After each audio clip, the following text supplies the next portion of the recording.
name is Violet Gonda, and I'm currently in London, the United Kingdom, although I'm from Zimbabwe. I would define my expertise as maybe a multimedia expert who uses online and offline broadcast to report on human rights and governance issues in Africa, especially Zimbabwe, where I come from. I would think that, just looking at the work that I've done over the years, I'm just proud and honored to have had the opportunity and this unique experience, especially giving a platform for people in Zimbabwe. It was like giving a voice to the voiceless. It's something that I'd never planned to do. All I used to do was watch TV and, watch all these great women reporting from the different parts of the world, whether it's war zones or just interviewing these big names. And I always used to think, wow, can I also do something like that? And then suddenly I was just, maybe call it serendipity, being in the right place at the right time. I found myself in the UK and starting this radio station, the first of its kind in my country.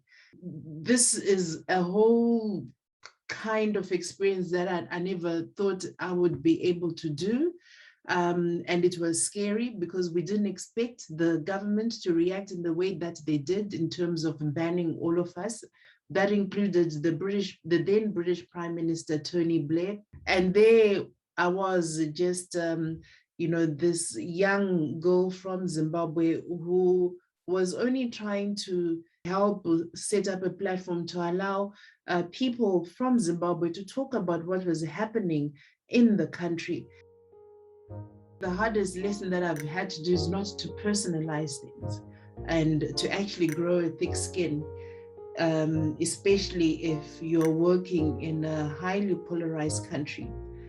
In my country, in Zimbabwe, you're either with the ruling party or the opposition, and you cannot sit on the fence. The politicians on both sides don't know the role of journalists, and even if you ask challenging questions, you're either labeled anti-government, a rebel, or just a difficult journalist. And so I've learned to focus on the journalism itself and ignore the noise around me, as we are not in the business of pleasing politicians. About 5 years ago, I decided to be sort of like my own boss because it was becoming too stressful. I didn't know how to channel my energy. I didn't realize that, I was a lost puppy and I was taking all this stuff in and there was no outlet. And afterwards, when I came out of it, and after a couple of years of soul searching, I decided to become self-employed and become my own person. And this has been the most liberating thing I've ever done. And I feel like I'm my own person and trying to figure out how I can continue to contribute to the causes that I care about more meaningfully. I am currently the president of the International Association of Women in Radio and TV.